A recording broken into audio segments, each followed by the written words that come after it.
সর্বদলীয় অভিনন্দন এবং শুভেচ্ছা, আমাদের শুভেচ্ছা, ধন্যবাদ ও কৃতজ্ঞতা দলনেত্রী মমতা ব্যানার্জি।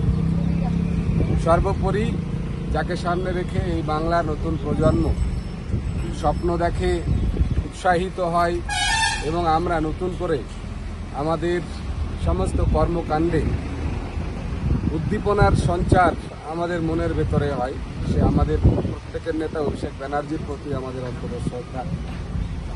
ধন্যবাদ জানাবো অঞ্চল সভাপতি মুকুল শেখ থেকে শুরু করে অঞ্চল নেতৃত্ব জাম্বুল ভাই, লালটু থেকে আমাদের সমীর মামারা, সাথে এখানে পবিত্রাদি, রাজেশ্বরীদি, আরও যারাই আছেন আমাদের মায়েরাও আছেন এবং অঞ্চলের সমস্ত নেতৃত্ব, খোদাবক্স সাহেব, সাবির, আমাদের গোকুল আছে, শামসুল মামারা আছে, শেখ স্বাধীন সাহেব আছেন, সকলকে ধন্যবাদ জানাচ্ছি।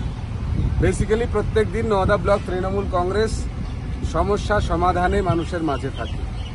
যেহেতু আপনাদের আশীর্বাদ, আপনাদের দোয়া প্রতিনিয়ত আমরা পাই এবং আমাদেরও এটা আন্তরিক দায় এবং কৃতজ্ঞতা যে আপনাদের মাঝে এসে আমরা আপনাদের চলার পথকে সুগম করি।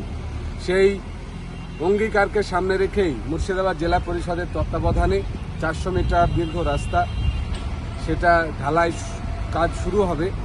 এখানে এজেন্সি তবারুক মালিকা তিনিও আছেন, সকলকে ধন্যবাদ জানাবো। আর বিশেষ ধন্যবাদ চাঁদপুর অঞ্চলের সমস্ত আপামর জনসাধারণকে যে আপনারা এখানে পানীয় জলের প্ল্যান সেটাও আমরা করেছি, সাথে আজকের এই রাস্তা আপনাদের জনজীবনকে উজ্জীবিত করুক, আরও বেশি সহজ করুক, সুগম করুক। আর যেভাবে আপনাদের আশীর্বাদ দোয়া নিয়ে আপনারা তৃণমূল কংগ্রেসের পাশে দাঁড়িয়েছেন, 26-এ নতুন করে শপথ নেবার সময় আমাদেরকে বিজেপিকে সরাতে হবে, সাম্প্রদায়িকতার ঊর্ধ্বে বাংলার হিংস্রতা হিংসাকে দূরীকরণ করে বাংলায় আবার নতুন করে শান্তি প্রতিষ্ঠার শপথ নিতে হবে। তাই মমতা ব্যানার্জির হাতকে শক্ত করুন। আজকেও পাড়ায় সমাধান তার মিটিং আছে, এই গুরুত্বপূর্ণ মিটিংয়ে এখানকার পঞ্চায়েত স্তরের সমস্ত প্রতিনিধিরা তারাও থাকবে, আমরাও থাকব। আমরা আবার মানুষের রায় নিয়ে, মানুষ কোনটাকে সমাধান করতে চায় সেই সমাধানকে মূল্য দিয়ে, গুরুত্ব দিয়ে আবারও আমরা 203খানা বুথে তৃণমূল কংগ্রেসের নেত্রীর স্বপ্নকে বাস্তবায়ন করব। যে স্বপ্ন বাংলা হবে নির্মল, বাংলা হবে স্বচ্ছ এবং বাংলা হবে শান্তির, সেই বাংলাকে, উন্নয়নের বাংলাকে চলুন এগিয়ে নিয়ে যাই। একসাথে সকলে বলি জয় বাংলা, জয় বাংলা।